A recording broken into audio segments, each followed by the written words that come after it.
You check your horoscope maybe every single day, maybe just when things feel off. Maybe you'd never admit it out loud, but you check it because there's something you're actually looking for. You want to know if today is going to be hard before it even starts. You want to know who you'll work well with and who will drain you. And underneath all of that is the biggest question of all. You want confirmation that when the universe was created, you were included in that intention, that your existence wasn't accidental, that something had you specifically in mind. You want to understand yourself and know you matter. And your horoscope gives you just enough to keep going back. But here's what it can't tell you. It can't tell you why you're the one who always notices what no one else sees. It can't tell you why doing everything you can to help someone feels less like a choice and more like breathing. It can't tell you why you need to understand something fully before you can even move forward, or why you feel responsible for people even when they haven't asked you to be. It can't tell you why generosity is your first instinct, even when you don't have enough. It can't tell you why you see what needs to happen before anyone else does. And it can't tell you why other people's pain lands in you like your own. That's not your sign, that's how you're wired. And there's a name for it. But before I give you that name, I want to show you why everything else you've ever tried hasn't been able to give it to you. Here's what I see all of the time. You've genuinely tried to figure yourself out. You've taken the tests. You know your Enneagram number. You know your Briggs letters. You know your love language. You've read the books. You've done the work. And you still feel like something's missing. Not dramatically, not in a way you can always explain, just a quiet yearning. Like living a life that looks right from the outside, but still doesn't feel satisfying. The job looks fine on paper, and your relationships seem okay, but there's always this low hum of something that won't settle. And then you check your horoscope, not because you really believe it, but because something in you is still asking the question. I've spent decades watching this, and I want to tell you that hum isn't a flaw. It's not you being impossible to satisfy. It's not overthinking. It's information. And most people never learn how to read it. Here's what all of those tools have in common. They describe you. They don't reveal you. There's a big difference between knowing your traits and understanding the energy that actually flows through you. The energy that makes certain things feel completely effortless, while other things feel like you are pushing uphill every single day. A personality test hands you a noun. You're an introvert. You're a type 4. You're an INFJ. You're a melancholic. And then you're supposed to figure out what to do with it. But their labels don't answer the question you're actually asking. It doesn't tell you why you move through the world the way you do. It doesn't tell you why the things that come most naturally to you keep getting you in trouble. And it definitely doesn't tell you what your purpose is or why any of it matters. because those tests weren't designed to answer that. They were designed to describe what you look like from the outside, not to translate what's actually driving you from the inside. And those are not the same thing. And your horoscope has the same problem on a larger scale. It takes one data point, the month you were born in, and uses it to describe who you are, along with 1/12 of the world's population. Your sign doesn't know what flows through you. It doesn't know what was there before anyone had a chance to tell you that you were wrong. I want to introduce you to Ing energy, not a label, not a category to get sorted into, not a filing system for your personality. A verb, something that moves, something that flows through you into every room you walk into every relationship you're in, every problem you face, every moment where you show up and can't quite explain. This isn't something you've built through experience. It was there before you knew what to call it, before anyone had an opinion about you, before life had a chance to tell you that the way you're wired is a problem. You were created with it, not because of the sign you were born under, created with it, as in it was placed in you with intention, as in your particular way of moving through the world wasn't random. That's a different claim than what your horoscope is making. Your horoscope says you're a certain way because of when you were born. Ing energy says you're a certain way because of how you were made. Those are two completely different things. One is a date, and the other is by design. When you finally understand your Ing energy, you're not reading a description of yourself. You're recognizing something that was already happening. You're realizing the way you've always moved through the world.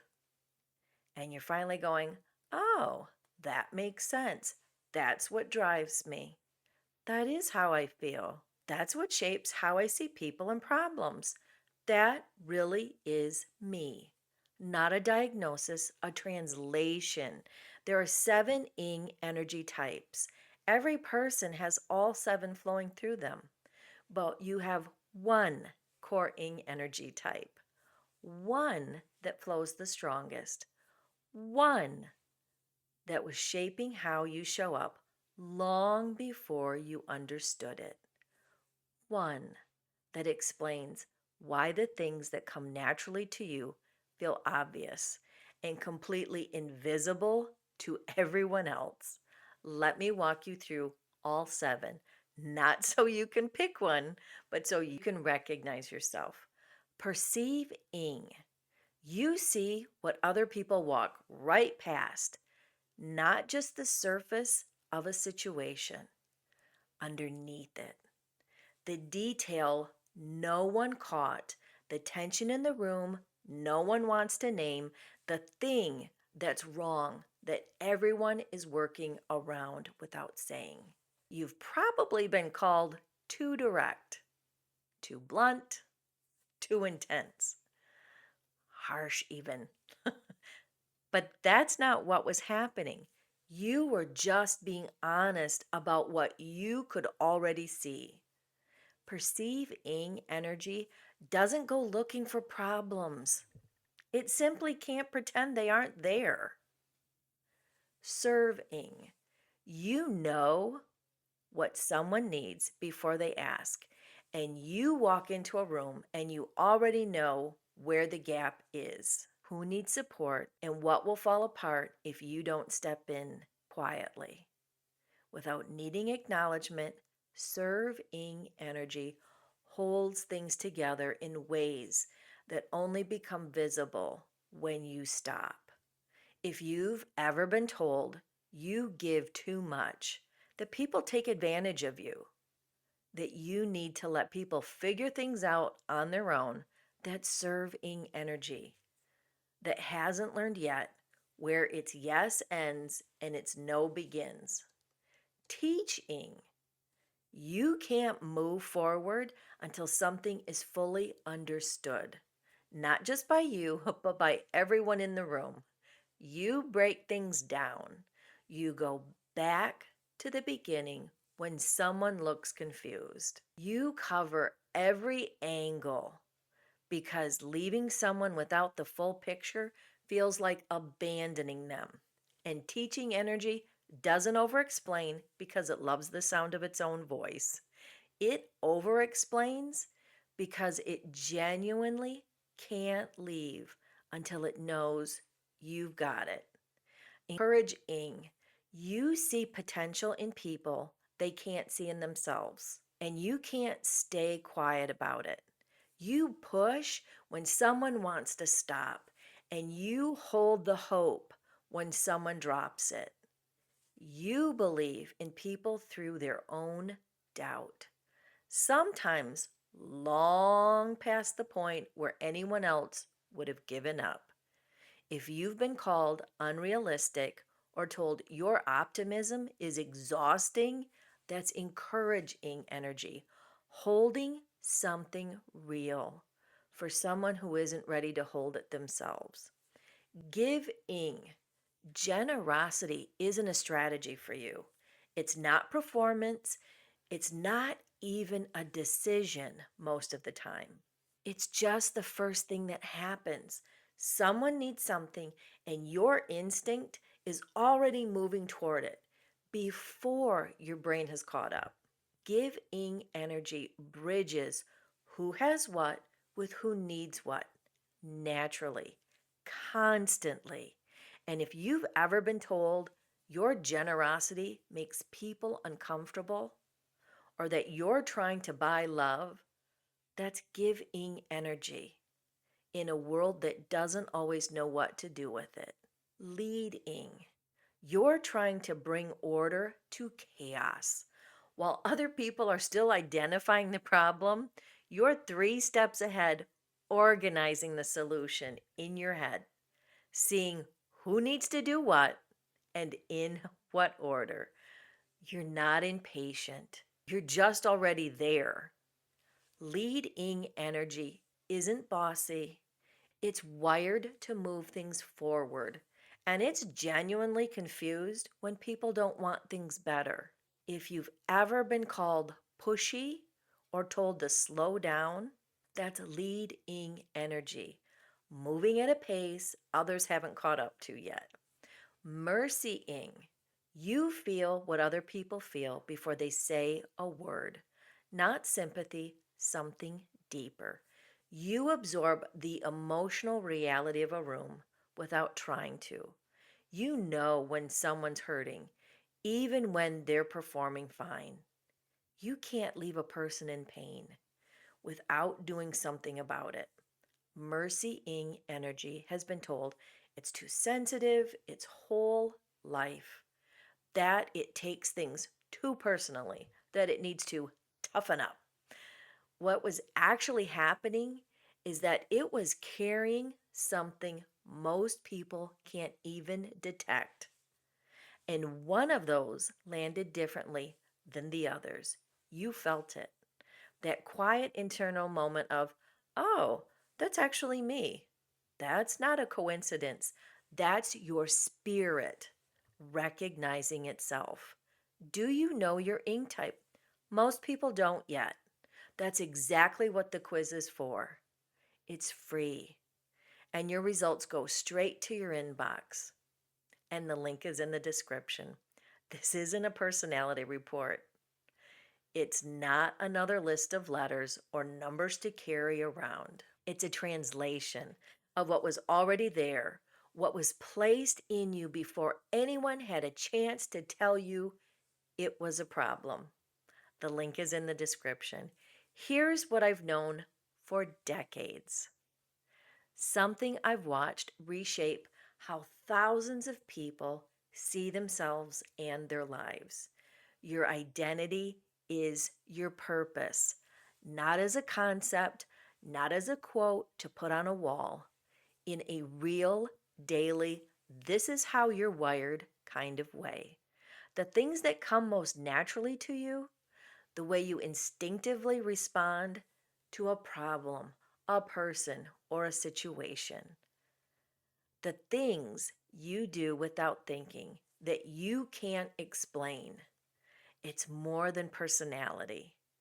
It's who you are. It's what you're here to do.